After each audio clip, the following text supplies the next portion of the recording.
The great hall of the Zerathi Palace was vast, a cathedral of silver and crystalline light that shimmered like the stars themselves. High above, the ceilings arched in impossible angles, their surfaces reflecting every movement below. I had been summoned here as a human emissary, barely trained for diplomacy, yet tasked with speaking before the alien Queen Relesia herself. The moment I entered, her eyes, sharp and amber, settled on me. She reclined upon her elevated dais with the ease of someone who had never known fear, only command. Her attendants whispered behind her, a delicate murmur of curiosity and caution. "You may speak," she said, voice like a chime of tempered steel. I cleared my throat, feeling the weight of the room press down. "Your Majesty," I began, "I come to recount the history of the wars that have shaped both our peoples." A soft chuckle echoed from the dais. "You, a human, recounting history to a Zerathi Queen? Surely you jest." "The mockery." I met her gaze steadily. "I do not jest. I speak of 30 wars fought between our civilizations. Wars that have taken generations to heal." The hall erupted with quiet laughter. Courtiers leaned in, whispering among themselves. The proud queen's lips curved in a mocking smile. 30 wars? And you dare speak of them as if your kind had anything to do with the outcomes. I felt the heat rise to my cheeks but held my stance.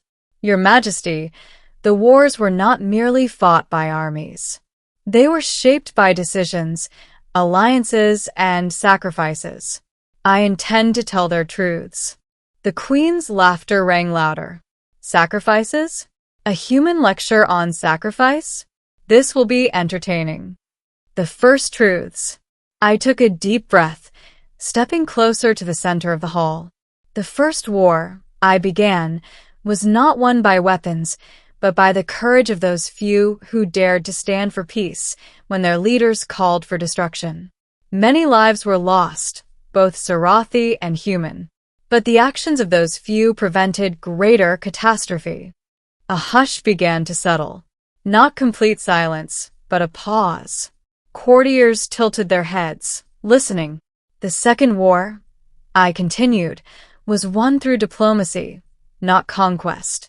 A treaty brokered in secret saved entire colonies from devastation. And yet, the stories are often forgotten, ignored in favor of tales of heroism and battle. Her amusement flickered. She leaned forward slightly, eyes narrowing. She was listening. The middle, the turning point. By the 12th war, the atmosphere in the hall had shifted. I spoke of battles fought in orbit, on distant moons, and across harsh planetary landscapes. I spoke of leaders who had fallen not by betrayal, but by their own ambitions. I told of soldiers who had defied orders to protect civilians.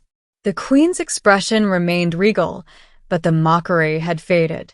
Courtiers murmured among themselves, some leaning forward, captivated.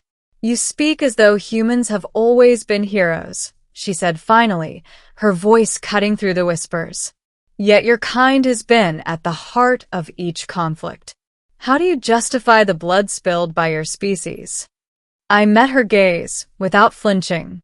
"I do not justify it. I recount it. There is honor and disgrace in every action. I am here to show that even in war, there were those who acted with conscience, with bravery, with foresight. 30 wars, Your Majesty. 30 wars that shaped not only conflict but also alliances and understanding.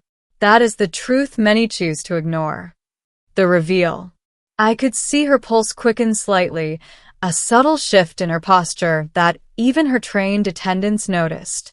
I continued, raising my voice so the entire hall could hear. "The 13th war nearly destroyed your outer colonies. Entire cities were lost, yet the humans who were present worked tirelessly to evacuate civilians. Lives that could have been wasted were saved because of the choices made by individuals, not kings or generals. These 30 wars are not just tales of bloodshed.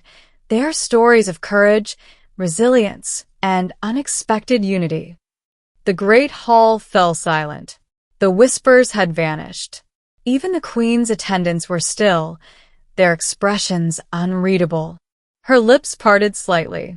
You speak with knowledge and conviction, even of wars that predate your kind's involvement. How can you know? I lowered my head slightly.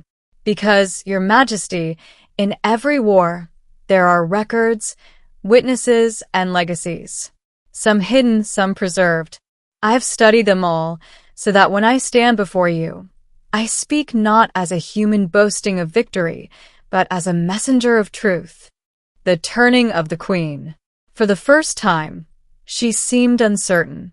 Her posture softened imperceptibly. The arrogance of centuries, the pride of her station, wavered. You speak of 30 wars, she whispered, and you do not glorify them. You do not seek to belittle my people or claim superiority. You honor what was done. Yes, Your Majesty, I replied, and I honor those who fought bravely on all sides and those whose sacrifices are forgotten. The courtiers, once snickering behind their hands, now looked at me with respect. Some even bowed their heads slightly, acknowledging the weight of the account. The aftermath.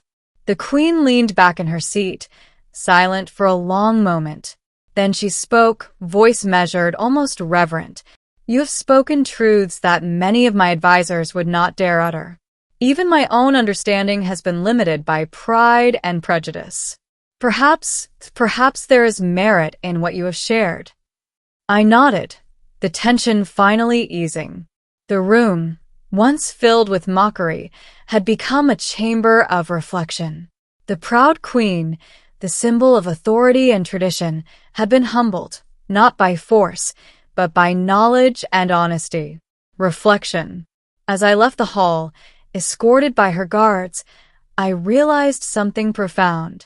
The 30 wars I had recounted were more than events. They were lessons. Lessons about courage, accountability, and perspective. The proud queen, in all her might, had learned that history is more than conquest and titles.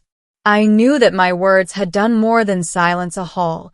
They had bridged a gap between species, showing that even in conflict, respect and understanding could be forged. A new beginning. Weeks later, I received a message from Queen Relesia.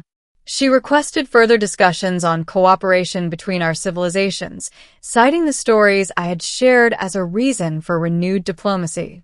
The halls of the council were now open not only to peace talks but to a shared study of history and legacy. The proud queen had not only listened, she had been changed. And in that silence that fell when I spoke of 30 wars, I realized the power of truth, courage, and the human voice, even before a ruler who had mocked me. The great hall had been a theater of mockery, but it became a place of revelation. And in the end, history, honesty, and bravery had triumphed. Not weapons, not power, but the courage to speak truth.